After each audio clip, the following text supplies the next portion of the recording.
जा जाए बदरिया ले जाई खबरिया रेशम धागा दिहा भाई के।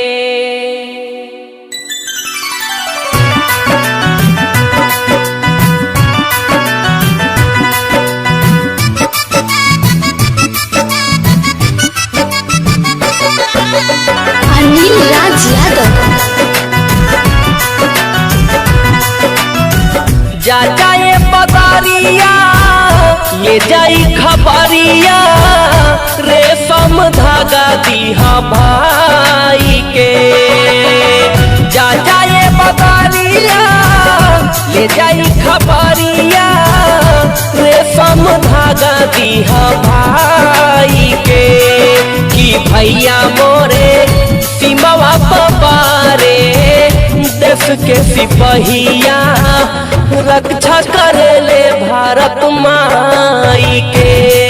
कि भैया मोरे सीमावा पारे देश के सिपहिया रक्षा करेले भारत माई के।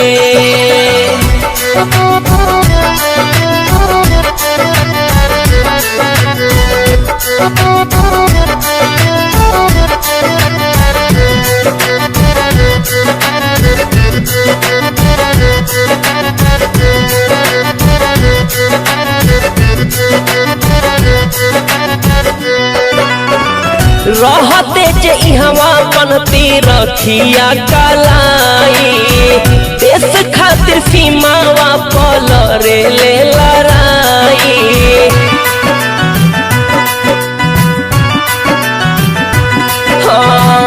रहते जे इहवा बनती रखिया कलाई देश खातिर सीमावा पर लड़े ले लड़ाई।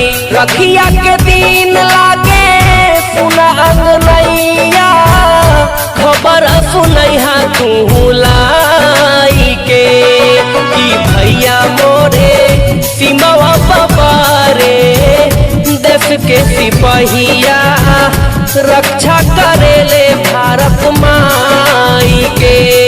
कि भैया मोरे सीमावा पारे देश के सिपहिया रक्षा करेले भारत माई के। कि भैया मोरे सीमावा पारे देश के सिपहिया रक्षा करेले भारत माई के।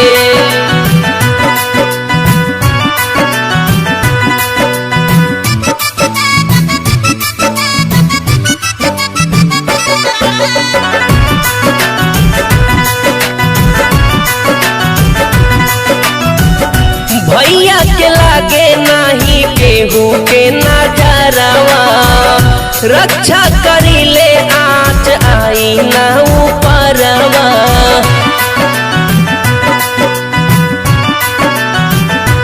हाँ भैया के लागे नाही केहू के नजरवा रक्षा करीले आँच आई ना ऊपरवा।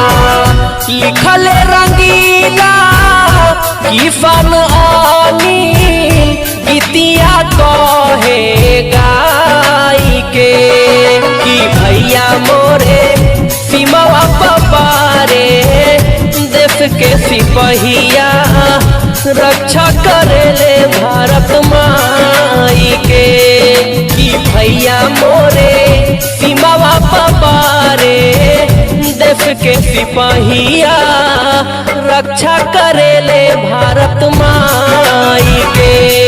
कि भैया मोरे सीमावा पारे देश के सिपहिया रक्षा करेले भारत माई।